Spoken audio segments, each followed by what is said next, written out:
Hi everybody, welcome back to the channel. I wanted to give you a bonus video this week. I'm conscious that my last video perhaps was a little bit off-piste from my normal criteria. So I want to talk to you about a game I played last night with one of the guys from the club. I played it solitaire, but first time of getting it with an opposing player. This is Freeman's Farm, 1777. From Worthington, designed by Maurice Suckling, in the same, well, it was the original game of the series that Maurice has been doing.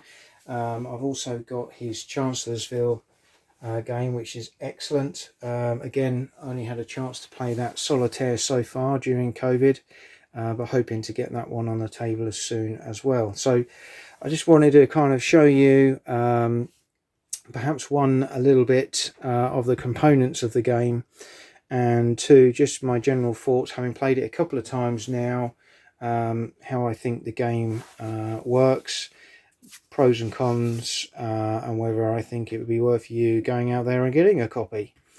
This is a second-hand copy I bought from someone off Boardgame Geek a couple of years ago. To be fair, it got quite mixed reviews, but it was something that intrigued me, both in terms of the unusual mechanics that Maurice was using in this game when it first came out, and the period and the artwork also jumped out at me. So in the box you get a rules book with a potted history at the back about the Saratoga campaign, which is quite detailed. The rules themselves are actually only about 8 pages, and you've got quite a lot of colour pictures in there, so they're really nicely set out. But it is quite a simple game, because there isn't too many rules. You've got player aids, both for multiplayer and also for solitaire. And you get 2 of those, one for each player, which I really like. These, not really sure what purpose they serve, to be honest. I believe they're for holding your cards in, but frankly I didn't find they worked very well at all. So they haven't generally been used, but they probably, if this was a Kickstarter, which I believe it might well have been a little Kickstarter extra, so nothing major there. I'll come back to the board. And then you have a nice big wodge of blocks and dice. So these represent the units on the board, which I'll show you in a moment. The circular discs are the artillery. The little squares either on the morale tracks of the formations or represent the skirmishes going on around the farms on the board. We've then got 3 groups of cards. So American and British activation cards. So these, as you can see here, look very similar to this all the way through, depending on who you're activating. And you have a little square at the bottom. This represents how many momentum cubes, the black cubes, that you would get when playing this card. I'll explain a bit more about that in a moment. The Americans are very similar. And then you have this group of what's called tactic cards, which, similar to Chancellorsville, you have a group of 3 of these being revolved or rotated around every turn. So you get different ones appearing, and at some point in the turn the player can use their collated momentum cubes to buy these cards, and these often can be used immediately or at certain points in the game. Sometimes the player has the choice, but they really do have an impact on what happens, as I saw last night with our game. Around the outside of the board on each side, each player will have these formation cards representing their brigades, and they will have a morale tracker which will start at the maximum and will go down by 1 every time that formation is activated, other than if specific things come up like tactics cards where you don't have to do that.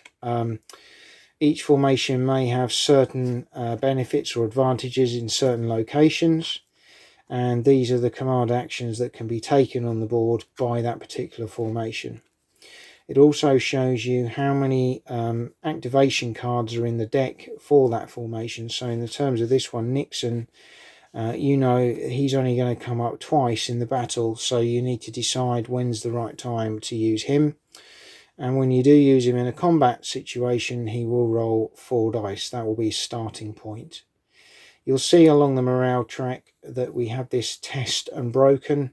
As soon as your morale cubes get to test, you start having to roll immediately on morale checks each time damage or attrition is taken. And if you roll above the number you're at, then that formation is broken. You win the game by breaking 3 of your opponent's formations. So really interesting. We've got the British ones there as well. Some of the cards aren't formations. So for example, you'll have 2 generals on the Americans, 1 on the British. The generals are 1 use only cards, which will still offer momentum, but will also enable you to sometimes save a broken unit or activate other units you haven't got cards for. So they can be really important game-changing events. All right, so again, quite interesting last night how that one played out. But just to give you a bit of an overview on that, let's show you the board. Oops, banged the camera, that's not good. So the board actually is really simple. Let's just move the camera over here. Hopefully you can just about see everything on there. Yep. So this is the overview of the board. The key points in the battle are Coulter Farm and the mill and Freeman's farm area. So this is where the main part of the battle took place. You'll see on this side we've got the American dispositions. This is where your blocks will go.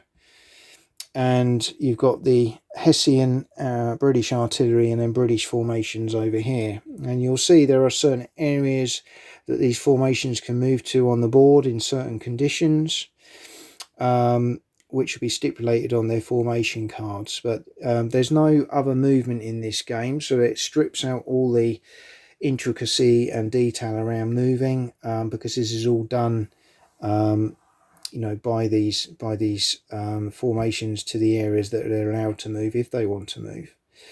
On each side of the board we've got the combat results tables. So we've got the solo and we've also got the 2-player here. So you'll roll your number of dice, consult that to determine what effects, if any, take place on the formations involved. So again, very, very simple. The key areas, I said, are Coulter Farm and the mill, which start under American control and would have blue blocks in here. And for the British, as was proven last night, this was where the main battle took place. They knew that in order to get to these units, they had to destroy those units, and the farms swung back and forth in terms of control. Paul was able to get into Freeman's farm and kind of sit there and caused Hamilton all sorts of trouble until Riedesel came over here and started attacking into the flank. However, by that point, Fraser had burnt himself out trying to take Coulter Farm, and Leonard had destroyed that formation, even with Brayman sending in reinforcements to Fraser and Hamilton. There was a battery deal, counter battery deal over here, which the Americans won, and Phillips was destroyed. So that was 2 formations. So after about 7 or 8 turns, the Americans had lost no formations. The British had lost 2 formations. The way the game sort of plays out, once all your activation cards have been used and you can play 1 a turn, the game ends. So there's, I think, 15. So basically, you know, the game attritionally will always come to an end, either through that or through the fact that you'll lose formations because their morale is reducing all the time.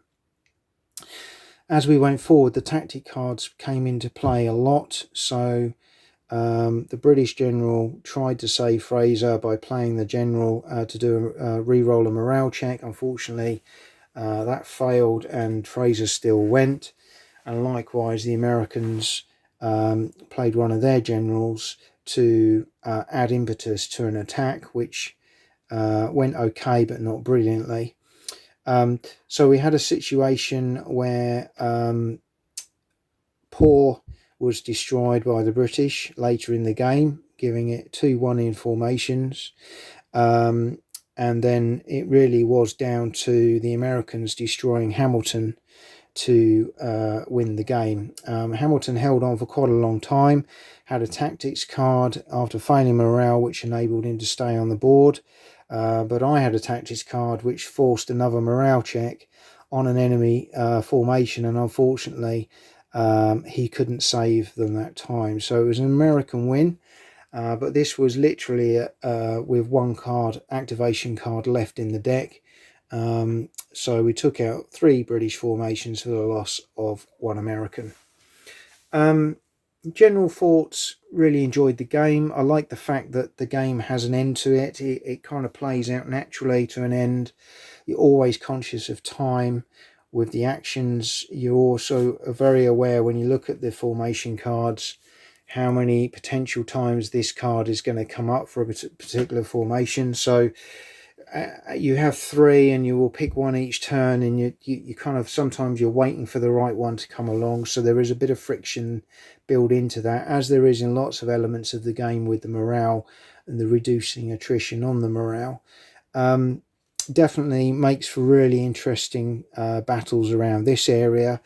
There were points later in the game where a lot of the American formations weren't really able to do a great deal, and as the American player, I felt I kind of just had to let it play out, sitting in Freeman's farm getting battered and hoping I could defend long enough, whilst these formations that I had cards for couldn't really do a great deal. Likewise, once Fraser was destroyed, Leonard, whose morale was already a bit flaky, I was left with 2 of the 3 cards in my hand were his formation, and I didn't want to activate him, so that caused some interesting challenges for me as well.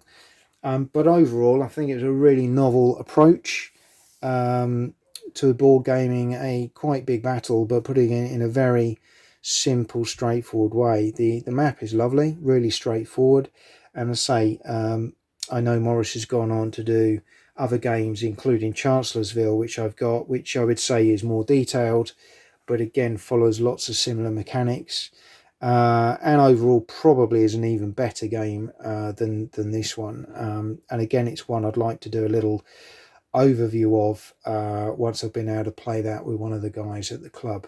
But hopefully you've enjoyed just sort of seeing this one, me chatting through my thoughts and feelings, a little bit of an overview of the components, and I'll try and bring you a few more of these videos in due course. Hope you've enjoyed it. Please leave any comments, questions. Happy to answer where I can. Look forward to seeing you again soon.